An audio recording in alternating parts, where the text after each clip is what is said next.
มาแกงง่ายก่อนบอนเพื่อนขายน้ำไม้เลยอยู่เสียงแหวนเพราะว่าเมื่อนี้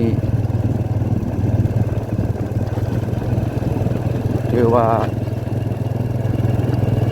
ดำนา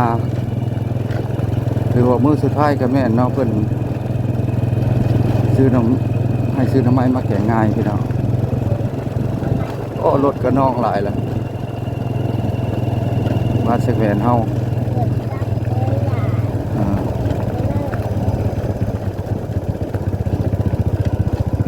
ไปเบิ่งทิวทัศน์ธรรมชาติ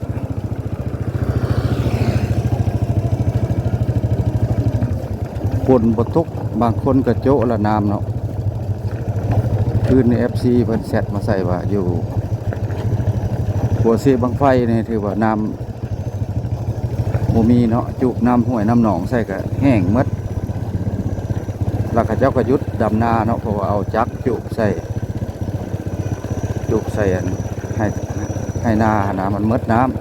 ำดำไปแล้วก็ยันเข้าตายก็เลยโจะเนาะไปว่าแล้วปีนี้ฝนตกซ่าพี่น้องเพราะว่าเฮ็ดให้ชาวไร่ชาวนาเฮาก็เฮ็ดนาลำบากเนาะบ่สิไปซื้อน้ำไม้นี่อยู่บ้านเชียงแหวนเนาะบ้านไอ้กกก็คือบ้านชนเผ่าเราเทิงพี่น้องน้ำไม้ซ่วงเพิ่นเอาลงมาตะปูเอาไปเบิ่งน้ำกันว่าสิเป็นอะไรมื้อนี้สิแจงน้ำไม้ซ่วงน้ำกันมื้อนี้ตอนง่าย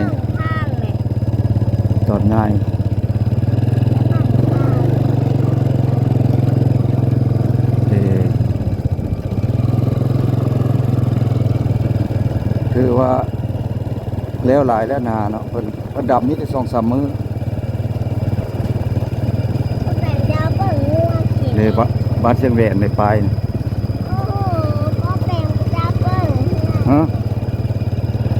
โอ้หลานกระยานเนาะหลานไปนำยานบ่เป็นหยังเด้แห้งหน้าแห้งมัดบ่หน้าบ่มีน้ำดำหน้าปีนี้ก็วัน200,000พี่น้องโผขึ้นวัน200,000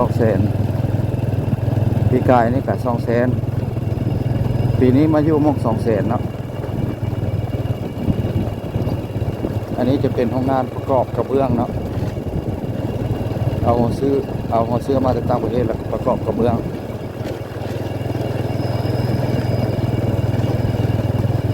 ซื้อทำไมซ่วงมัดเชียงแหวนในส่วนหลายเพิ่นบ่เฮ็ดนาเลยเพิ่นว่านาบ่มีผู้บ่มีนั่นแหละส่วนหลายก็เจ้าจะเฮ็ดให้นะรถคันนี้อยากน้อง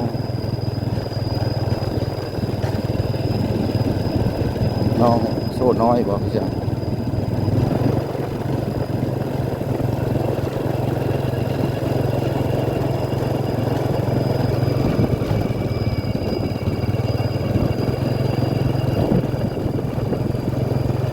ทางเส้นนี้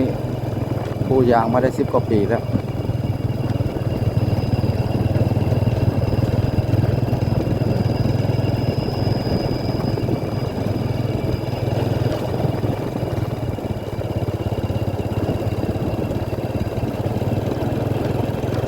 เส้นเวียน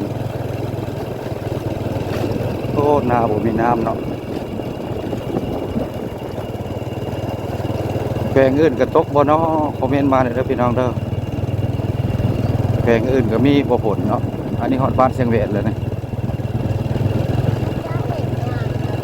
ออกไปทั้งซื่อนี่ก็มันทำประภาก็ได้หรือว่าทำหัวต่อไปสิมีแหล่งท่องเที่ยวเกิดขึ้นคือกันนะบ้านเชียงแหวนนะเพราะว่ามันวิวทัศน์งามธรรมชาติ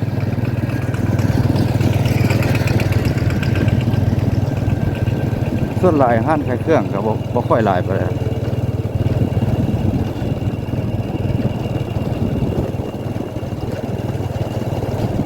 านไก่เครื่องก็บ่หลายบ่แปลงก็บ่สบายอยากเจ็บคอเป็นหวัดเนาะบรรยายบ่ได้ดีบ่ได้ขอโทษขออภัยเจ็บคอฮอดแล้วหานขายหน่อไม้นี่ฮอดหานนี่แหละเพิ่นขายตลอดเพิ่นบ่ได้เฮ็ดให้เฮ็ดนาเนาะฮอดแล้วมาซื้อหน่อไม้ช่วงมีบ่ ไม่ช่วงนี้มันนี่มาไหน โอ้ก็เอาพอได้กินนี่แหละแกงสู้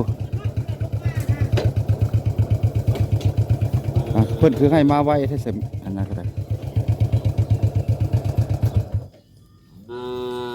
อันบ่เห็นเขาไปขายยันเขาขายให้เจ้าแล้ว บ่จุฬาจะขายจะให้เฮานี่แหละ ว่า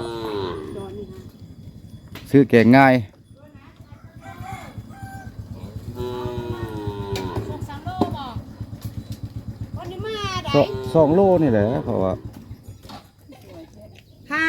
นข้าวมันไก่เนาะว่านก็เกิบเขาฆ่าแต่อีต้นชาติเขาวานเนี่ยฮะเบิ่งโลลงมาก็จะพิษเดียวนั่นไว้ เอาเมื่อต้มอ้อมไปเลย เขา จับเมื่ออีก เขาสรุปหน้าเขาจะกินแกงหน่อไม้ช่วง เอามาสู้คืนนะครับกำลังสินอนไป นุ่นมาเอาขนมไหมนุ่นนุ่มบ่เอาขนม บอกไอ้มึงเย็ดเลยเจ็บหัวต้องไปค้าคนมาคนซื้อ มึงสิเอาขนมหยังเนาะเอาขนมหยังมึงเอาขนมแนวธรรมดาเนี่ยนะขนมนี่เนาะเท่าไหร่ทองขนมนะเอ้า มันจะดูเกหัวจะมาโผล่โม่ดีอยู่ค่ะ โอ้เฮ็ดอะไรสิได้หน่อไม้เนาะบัดนี้เนาะ ฮะคอยกินกล้วยกับเขากันมาจังมาพ่อไปอยู่ได้กับไปส่งพ่อมันไปตัดหญ้า ไป อย่าง ส่งให้เด้อ มันไปตัดหญ้าอย่างพลา ไปส่งให้เลยเด้อมุ้ยคนอยู่เพื่อน พ่อไปตัดหญ้า เป็ดไปซื้อมาในห้างเป็นเพียงแบบเดี๋ยวนะทางผมทางเพียง มันฮ้อนไม่ไหม้เลยตัวนี้ฮะเอามาให้เอา ทั้งที่บอกโคม ซี ทาง เร็ว เพียง นี่ นี่ พอเป็นยัง เอา ไม่ เมื่อนั้นนี่จะว่าถอด ปลาดุกบ่เนี่ย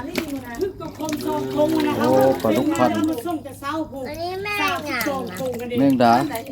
อยู่ในเมือง ปลาดุกพันแมงดา เลยของห้าเขา ปลาดุกพันแมงดา โค้งมันนี่ทางเขามันใครไม่โง่เราเอาฮะเราเอาฮะอยู่ได้ประมาณ ไปเลาะเบิ่งมันถ้ำต่อเพราะว่าเพิ่นบ่ทันลงมาเนาะโอ้ย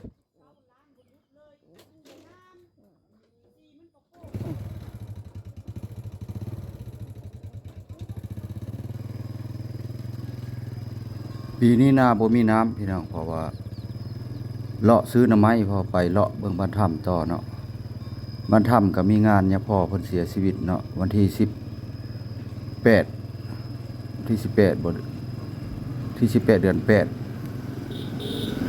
เพิ่นจะได้จุดศพเนาะมื้อนี้ก็วันที่25วันที่18 เดือน 8วันนั้นแหละเพิ่นสิเปิดเนี่ยพ่อโนเสียชีวิตรวมอายุได้73 ปีเนาะเพิ่นเสียชีวิตอยู่ในบ้านถ้ำหั่นแต่ว่าไปมื้อนี้ก็สิบ่ได้เข้าไปถ่ายดอกเลาะเบิ่งหน้าไม้ก่อนมื้อหน้าสิไปอัปเดตสถานการณ์อยู่บ้านถ้ำบ่อนยาพอเสียชีวิตนั้นแปบ้านถ้ำมันความจริงแล้วบ้านถ้ำนี่มันเป็นตอนนี้ทางเส้นนี้ละปูยางได้10 กว่าปีพี่น้องเพราะว่าแต่ก่อนแล้วมันเป็นทางเกียนเนาะหรือว่าห้อยควายแถวนี้กายทำงัวไปทำงัวทำสร้างทุกคนก็คงสิจำได้แต่ว่าได้อัปเดตลงเบิ่งปีนี้ก็นาบ้านถ้ำในความจริงแล้วเป็นนาวังนาทามนาน้ำบ่มีน้ำคือกันปีนี้ฝนตกยากปีนี้เนาะน้ำไม้ช่วงเพิ่นขึ้นไปหาอยู่ตีนภูพุ่นแหละลงมาขายมาลัดซื้อเนาะก็เลยได้ถ่ายให้พี่น้องเบิ่งเนาะทางพี่น้องชาวไทยเฮาหรือว่าชาวลาวเฮาอยู่ประเทศนอกเนาะถ้าว่าคนใดอยากเห็นเข้ามาเบิ่งทางซ่องบ่าวแปลงบรรณาทุ่งนาก็บ่มีน้ำในนี่แหละพี่น้องบ้านถ้ำในความจริงแล้วบ่อนสมัยเก่าแล้วแม่นบ้านถ้ำนี่ซาลือกันอยู่ในถ้ำหมดหลายชีวิตพันคนก็เข้าไปอยู่ในถ้ำก็ถือว่าปลอดภัยเนาะพี่น้องก็เพิ่นเอิ้นว่าถ้ำหรือว่าถ้ำสร้างเนาะถ้ำบ้านถ้ำเนี่ยถือว่า รับประกันปลอดภัยแต่ใดแต่มาแต่พ่อแต่แม่มาเกิดมาหลายร้อยปีแล้วเนาะมันทำเฮาหลัง75มันยังก็เพิ่นเข้าไปรบภัยอยู่ถ้ำเนาะแต่เขาสงครามพ่อแม่เพิ่นซักพื้นเนาะไปเบิ่งสถานการณ์กันต่อว่าอนามัยนี่เพิ่นสิได้บ่บรรทำเฮาเนาะบรรทำนี่ความจริงแล้วมีห้านเวียดขายเครื่องอยู่ห้านหนึ่งเนาะแต่ว่าทุกบ้านจะมีเวียดนามลงไปขายเครื่องเนาะคนลาวเขาจะมีน้อยเนาะเพราะว่าเวียดนามนี่เป็นหยังจะว่ามีทุกบ้านขายเครื่องแต่ว่าเพิ่นมี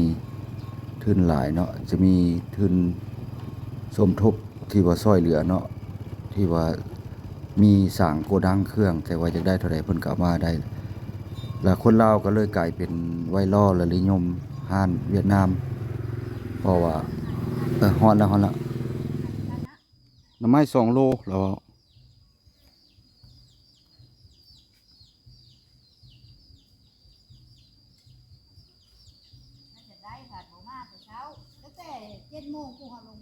ห่านถ้าเมียบอกเสียงว่าอันเขาบ่ทันลงมาตะพูว่ะ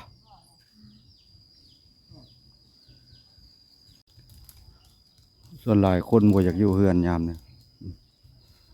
อันนี้ก็คือบ้านถ้ำเด้ออันนี้มันถ้ำไต้พักห้วยพักนี้เนาะน้ำไม้เพิ่นเอาลงมาตะกวนเขาจะไปขายแล้วเขาจะลงมาแต่7 โมงกินขนมบ้านถ้ำกับบ่มีน้ำไม้บ่ทันลงมาตะปู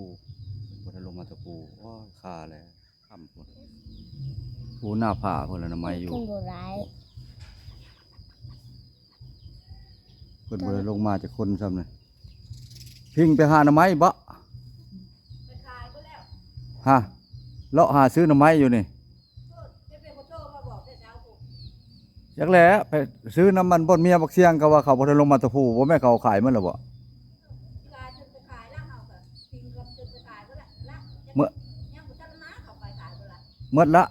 มันไปตัดหญ้าอย่างพลาพุ่น ไปส่งให้เลยเด้อ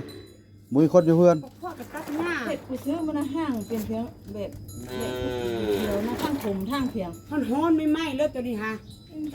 เอามาให้เอา ทั้งซีอยู่บอกโคม จริง ทาง แล้ว เพียง นี่ คลิปนี้เลาะซื้อน้ำไม้ไปกินง่ายอัปเดตกินง่ายเนาะพี่น้องโอ้ยบ่ได้น้ำไม้ซ้ำคลิปนี้ก็ไปก่อนพี่น้องคลิปหน้าคลิปในพบพอกันใหม่ไปก่อนหมดสุขคนหน้าผาเพิ่นละน้ำไม้อยู่ Không có lái